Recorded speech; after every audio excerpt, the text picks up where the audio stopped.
Modern सास का पड़ोसी के बेटे से चक्कर सुनकर बहुत ही ज्यादा अच्छा लगा कि तेरे बेटे का भी रिश्ता तय हो गया है माधुरी। अब शादी कब कर रही है? अब देखो कब तक शादी की बात लड़की वाले निकालते हैं, बस जब वो बोल देंगे मैं तो तभी शादी कर दूंगी। माधुरी की बात सुनकर सुजाता चुप हो जाती है और फिर उससे उसकी सहेली सुषमा बोलती है, सुजाता तू तो कितनी ओपन माइंडेड है।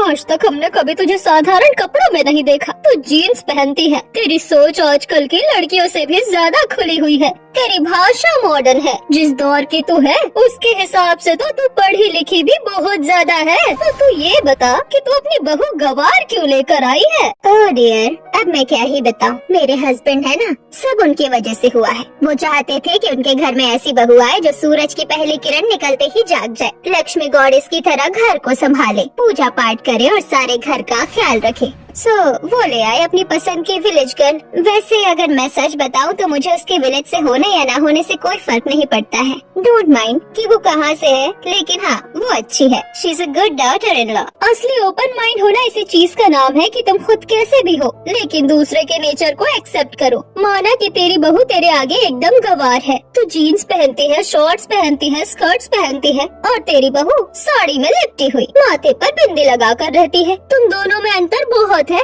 लेकिन तू उसे अपना रही है। यही से पता चलता है कि तेरी सोच कितनी खुली हुई और अच्छी है। ऑफ कोर्स मैं भला क्यों उस लड़की से मुंह बनाऊं, बस उसके बैकग्राउंड और पहनावे की वजह से नहीं। मैं लोगों का नेचर देखती हूँ, उनका पहनावा या भाषा नहीं। ओह गॉड, बहुत देर हो गई। I am so let. सो चलती हूँ। हाँ, घर जाकर वर्कआउट भी तो करना है। इतना बोलकर सुजाता अपना बैग उठाती है और वहाँ से चली जाती है। सुजाता एक 50 साल की वो हाउसवाइफ औरत है जिसकी सोच उसकी उम्र के हिसाब से बिल्कुल अलग थी। वो एक समझदार ओपन माइंडेड लेडी है जिसके घर में उसके साथ उसकी एक बहू जो कि गांव की है, उसका पति और बेटा रहता है। सुजाता का पहनावा, भाषा, तौर तरीके सब कुछ एकदम मॉडर्न है। साथ ही उसका दिमाग बहुत ज्यादा साफ और खुला था। इसी वजह से उसकी अच्छी आदत